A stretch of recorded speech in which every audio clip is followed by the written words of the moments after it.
Τραγούδι στα ελληνικά 3 Απριλίου 25 γράφω ελληνικό γράμμα, εισαγωγή, ΔΑ, 25 Μαρτίου εβδομάδα ναι, αχ, από τον Όλυμπο στη γλώσσα, ηχό του αντυχεί, μυθολογία και λέξεις, σε ρήμες ηχεί, στίχος 1, όλα ξεκίνησαν με τους θεούς ψηλά, ο Δίας με τον κεραυνό του, η οργή του εκρηκτική.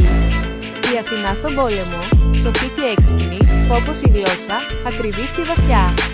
Από την Ελλάδα στη Ρώμη, η ηχό της εκτείνεται, το α και το ω, αρχή και πεπρωμένο. Σύμβολα, μύθι, μια θεϊκή τέχνη, σε κάθε λέξη, ένας κρυμμένος κόσμος. Ρεφρέν, ετυμολογία, ιστορία σε ήχους, κάθε ρίζα μια χαμένη κληρονομιά. Από το λόγο στη διευρυμένη σκέψη, ο χρόνος μιλά, η φωνή δεν ξεχνιέται. Στίχος 2, από τα ελληνικά στα λατινικά, και σε όλον τον κόσμο, επιστήμη και λογική σε ονόματα χαραγμένα. Φιλοσοφία, αγάπη για τη σοφία, ο λόγος παντού, μας κάνει να κατανοούμε. Ο Ηρόδοτος αφηγείται, η ιστορία συνεχίζεται. Σε κάθε συλλαβή, ένα ταξίδι στο χρόνο, γράμματα που διαμορφώνουν τη σκέψη.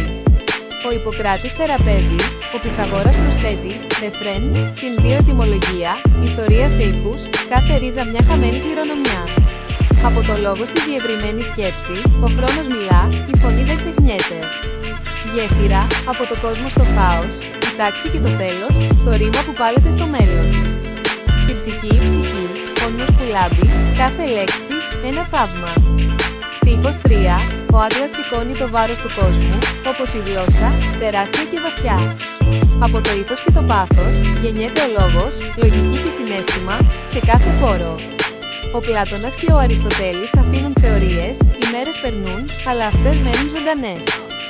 Η γλώσσα είναι ένας χάρτης, ένα ταξίδι ατελείωτο, από τον Όμηρο μέχρι σήμερα, είμαστε ακόμα εδώ, αποχαιρετισμός, ναι, από τον Όλυμπο στη γλώσσα, η ηχό του αντυχεί, μυθολογία και λέξεις, σε ρήμες ηχεί.